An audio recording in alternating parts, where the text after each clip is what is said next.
El carbono es un elemento muy común en nuestro planeta, tanto en la atmósfera como en la materia mineral y en los seres vivos. La característica más importante del carbono es su extraordinaria capacidad de combinación, debido a que cada uno de sus átomos puede compartir hasta 4 electrones con otros átomos. De este modo, puede enlazarse entre sí formando largas cadenas, que pueden ser lineales, ramificadas o formar anillos. Esta gran versatilidad de combinación es única en todos los elementos conocidos.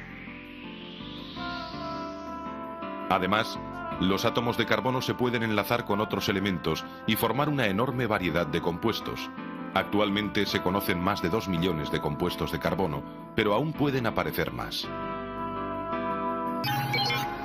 El carbono puro aparece en la naturaleza formando estructuras cristalinas.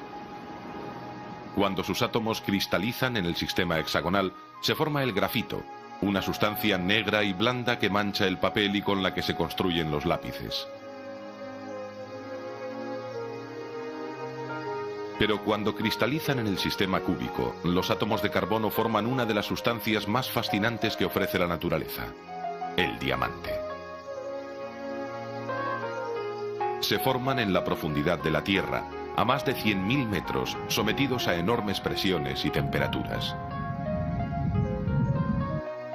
Estas circunstancias lo convierten en la sustancia natural más dura que se conoce, tanto que se necesita un diamante para rayar otro diamante. Esta característica se conoce desde la antigüedad. Su nombre, procedente del griego, adamas, significa indestructible.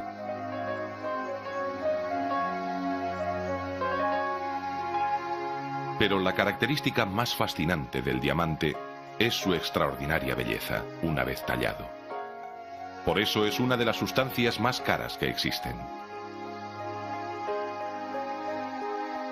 El diamante tallado produce efectos de luz muy hermosos debido a su elevado índice de refracción. Al penetrar en la piedra tallada, los rayos de luz sufren un gran número de reflexiones y la luz queda muy dispersa.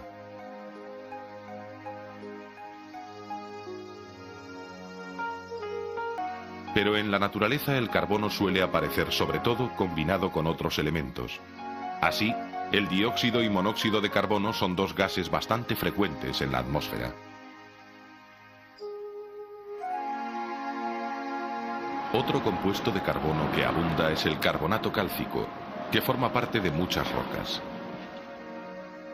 Asimismo, conforma las estructuras duras de algunos animales como los corales. Alrededor de un 90% de los compuestos de carbono son compuestos orgánicos.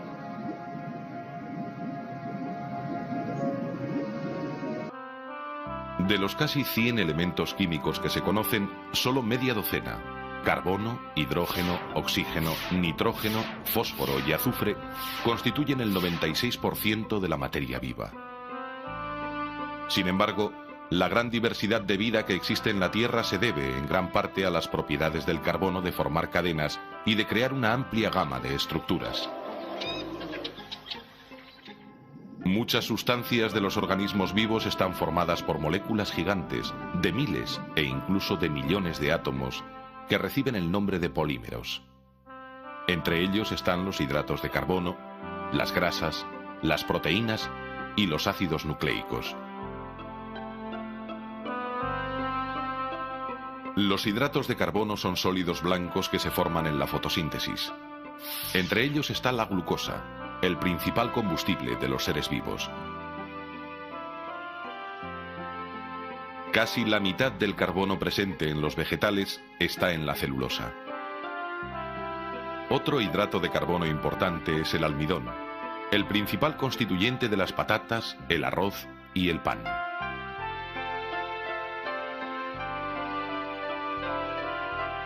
La quitina, el duro material del caparazón de los insectos y crustáceos, también es un hidrato de carbono.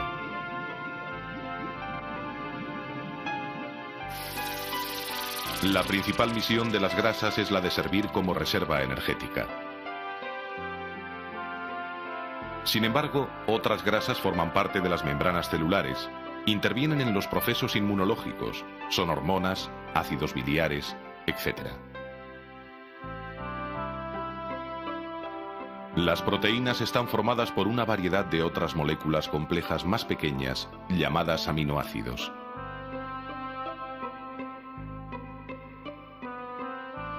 Aunque solo hay 20 aminoácidos en los seres vivos, estos son capaces de formar una gran variedad de proteínas. Algunas, como la albúmina de la clara de huevo, son una reserva de aminoácidos. Otras proteínas forman los anticuerpos, los cuales nos protegen contra las infecciones. Hay proteínas que tienen una importante función estructural. El colágeno, por ejemplo, proporciona material para los tendones esenciales para el movimiento. Otra proteína estructural, la queratina, se encuentra en pezuñas, pelos, cuernos y plumas, y la actina y la miosina son constituyentes de los músculos.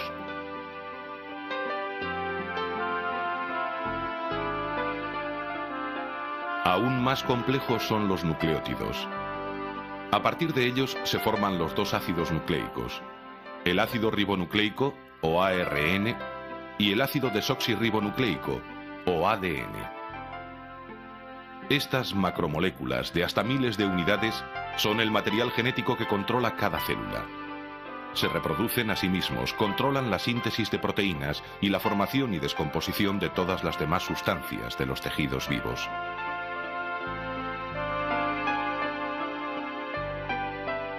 Todas las sustancias orgánicas derivan en último término del agua, del dióxido de carbono y del nitrógeno atmosférico. Las plantas verdes toman este dióxido de carbono que durante la fotosíntesis pasa a formar parte de los hidratos de carbono y grasas que ellas fabrican. Este carbono va pasando a través de la cadena trófica, pero vuelve a la naturaleza en la respiración, en los productos de desecho y en los cuerpos en descomposición.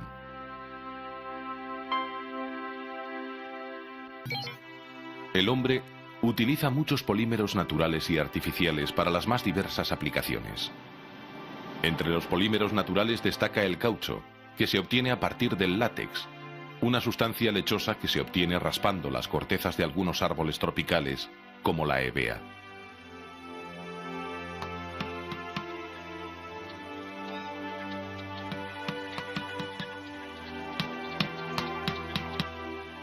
Los polímeros artificiales tienen muchas aplicaciones, como el polietileno de las botellas, bolsas o tapones, el tergal, el nylon, etc. Pero aún son más importantes las aplicaciones de los restos de los compuestos orgánicos. De hecho, los combustibles fósiles son uno de los elementos fundamentales de la sociedad industrial. Cuando los restos orgánicos quedan cubiertos por agua pobre en oxígeno, actúan sobre ellos las bacterias anaerobias, que fermentan la materia orgánica aumentando su concentración en carbono. Este proceso tuvo lugar de forma masiva durante el periodo carbonífero, que duró unos 60 millones de años. Durante este periodo la vegetación se desarrolló de forma prodigiosa y grandes cantidades de restos vegetales quedaban sepultados en las marismas que a lo largo de cientos de millones de años y gracias a la acción de las bacterias anaerobias, a las presiones y a otros procesos se transformaron en carbón.